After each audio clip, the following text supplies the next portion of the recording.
Parenting is no easy task. It seems all parents do an imperfect job.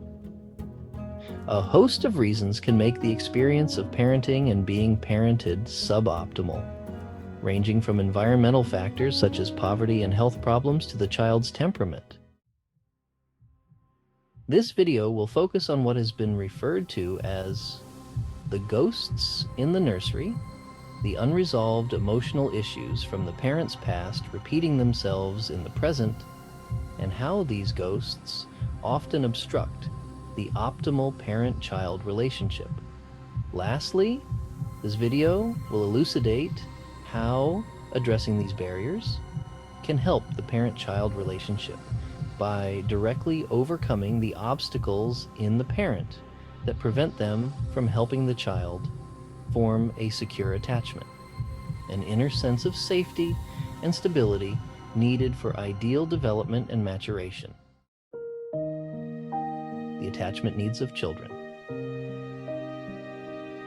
Children need attuned, caring, and responsive caretakers in order to develop into well-adjusted adults.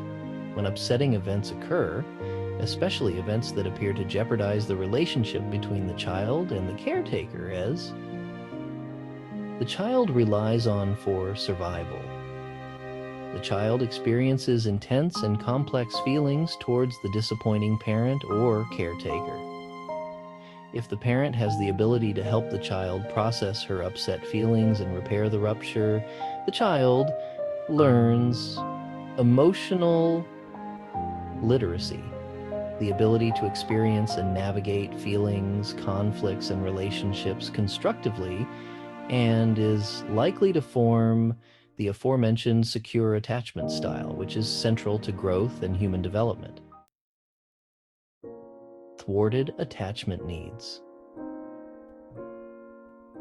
If the parent isn't emotionally present enough to help the child process complex feelings around upsetting events, children will avoid their feelings and the people associated with those feelings. The child shuts down her feelings and will likely form an insecure attachment style, a way of being in the world where autonomy and interpersonal closeness become difficult.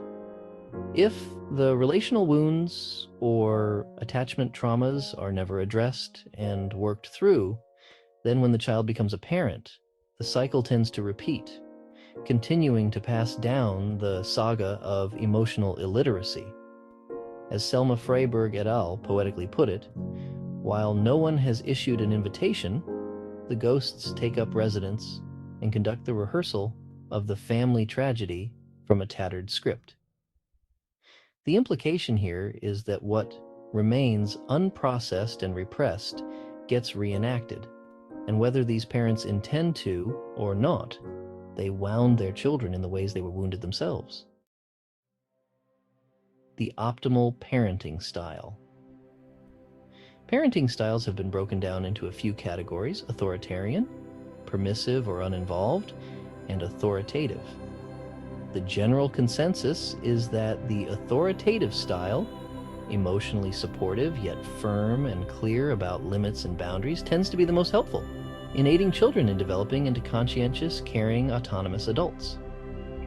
A central ingredient in authoritative parenting is the ability of the parent or parents to deal with their own feelings and needs in ways that always place the best interest of the child first.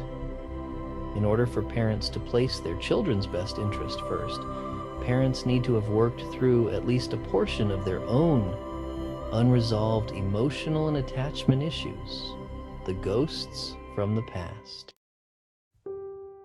Defenses get in the way of heartfelt relating. As previously mentioned, where a child's caretakers fail to repair ruptures and emotional bonds between the child and the adults, insecure and avoidant attachment styles form, hindering the child from growing into an adult who can form secure attachments with others.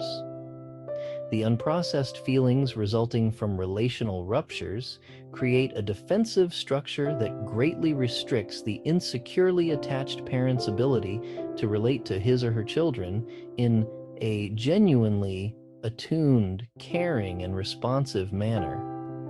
The insecurely attached and defended parent remains stuck behind psychic walls that create a certain amount of self-absorption.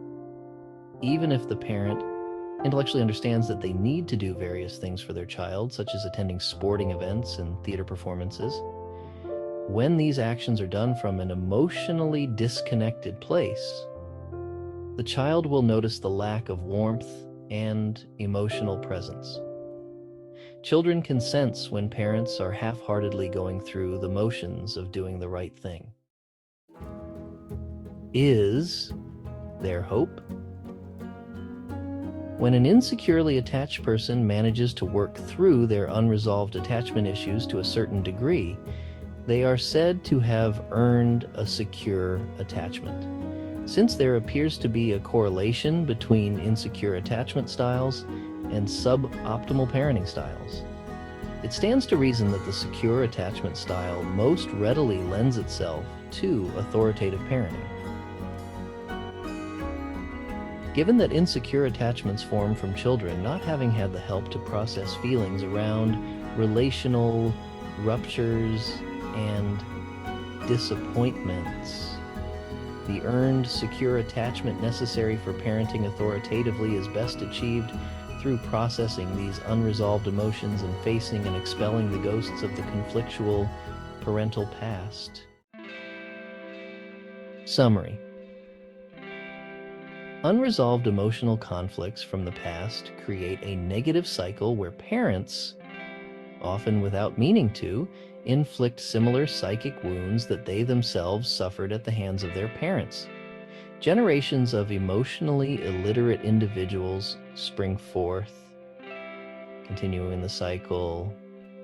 The afflicted parents, wounded by their parents' shortcomings, ward off associated painful emotions through defense mechanisms, which limit their ability to be emotionally present with their own children. The defense mechanisms help the parent tune out the severe relational cost of maintaining the psychic walls and defensive postures. But with the right support, parents can build up the strength to confront these walls, take them down, and face what was previously too painful or frightening to face. By grieving past hurts and losses, parents can end the cycle of emotional wounding and show up to the tasks of parenthood in empowered and loving ways. That wraps up this video.